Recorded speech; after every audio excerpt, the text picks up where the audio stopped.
Alors nous sommes le samedi 23 septembre 2017, nous sommes de retour à la Garde. J'ai quelqu'un à côté de moi, j'ai lui demandé de se présenter. Bonjour. Bonjour, je m'appelle Virginie Guéguin, je suis la présidente de l'association Paul Culture du Var que j'ai créée justement pour organiser cet événementiel, le Fantasticon, qui est un festival du film fantastique. L'association, on va dire simplement où elle est. À Toulon. Nous on est de retour à la Garde sur une salle qu'on connaît particulièrement puisque c'est la salle Gérard Philippe et par contre c'est la première fois que cette édition se passe. Oui, c'est la première édition cette année, donc on s'est lancé et voilà, première édition du festival. Qu'est-ce qui vous a donné l'idée de créer ça ? Eh ben, j'ai toujours aimé ce genre d'événement. Je n'ai jamais eu la possibilité de me déplacer, ne serait-ce qu'à Paris ou quoi, pour des grandes occasions comme celle-ci. Je me suis dit, pourquoi pas se lancer et en créer une ici même et créer mon propre festival. Au niveau de la Garde, comment ça s'est passé quand vous avez demandé de faire ça ici ? Tout simplement, j'ai envoyé un dossier de présentation qui leur a plu, ils m'ont rappelé et tout s'est enchaîné très très vite et on a monté tout ça depuis 1 an, on travaille dessus. On découvre dans la grande salle ce qui se passe. Il y a donc plusieurs volets. Alors moi j'ai fait d'abord un petit tour, bien sûr, pour essayer de comprendre. Il y a d'abord des exposants. Est-ce qu'on peut dire qui ils sont et qu'est-ce que ça représente en général ? Alors ce sont des exposants, des stands de vente qui sont uniquement basés sur tout ce qui est cinéma, BD, enfin vraiment tout l'univers du fantastique. Et voilà, ils représentent ça. Il y a aussi des exposants qui sont là pour faire des animations, notamment le Cercle d'Escrime Sénois qui vient faire une représentation de combat de sabre laser de l'univers Star Wars. Oui, je suis passé le voir. Voilà. J'ai discuté avec lui déjà. Comme il était de la scène, voilà. Voilà. Et voilà, il y a pas mal de choses, plus les cosplayers qui font le tour de la salle pour le regard de tout le monde. Justement, c'est un petit peu ce à quoi je m'attendais. Il y a donc des personnes qui sont, si je puis dire, alors je sais pas quelle est la phrase la meilleure à employer, en tenue, nous dirons. Hein. J'ai croisé quelqu'un avec un habit de Star Trek.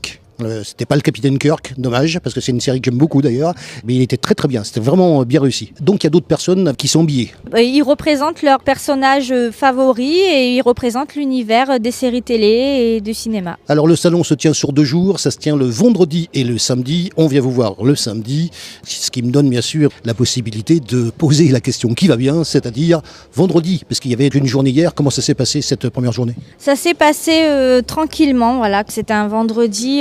Il y a eu de la visite, mais sûrement, il y en aura sûrement plus aujourd'hui. Au niveau, justement, on est là pour ça, notamment sur un groupe de Fêtes et Foires dans le 83 qui a pour but justement de faire la promotion de ce genre de manifestation. Comment se passe la promotion de la manifestation à votre niveau ? Moi, j'ai fait un site internet, il y a eu une page Facebook et ensuite, ça a été beaucoup le bouche à oreille aussi et puis après affichage dans la ville. Alors, s'agissant bien sûr d'une première édition, est-ce qu'on peut avoir, puisque ça n'existait pas, et on vient d'ailleurs pour faire connaître les choses, est-ce qu'on peut avoir plus de détails sur la manifestation et son déroulement, et puis les personnes qui sont là, etc., les stands ? Cette année, on reçoit la troupe de la comédie musicale Alice l'illusion d'un rêve, qui va faire un showcase, c'est-à-dire une petite représentation de quelques chansons et chorégraphes.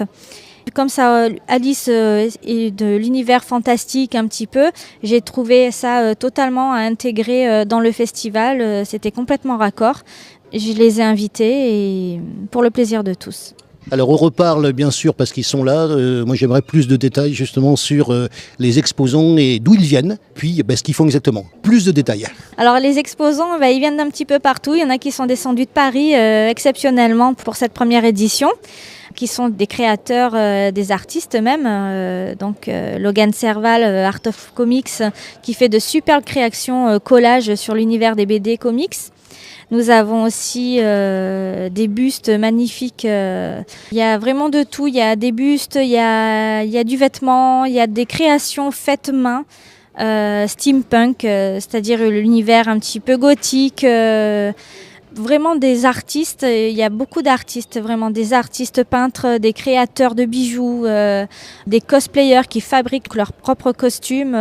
C'est vraiment varié et j'ai vraiment fait en sorte que chaque stand ait leur personnalité, c'est-à-dire de ne pas retrouver 2 fois le même stand pendant ce festival. On va revenir sur les personnes qui sont en habit, qui ont bien eu connaissance de l'existence de cette manifestation.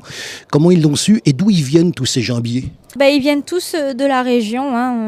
Moi, j'ai fait la promotion de cela donc sur le site, la page Facebook, mais notamment sur les pages Facebook des groupes de cosplay.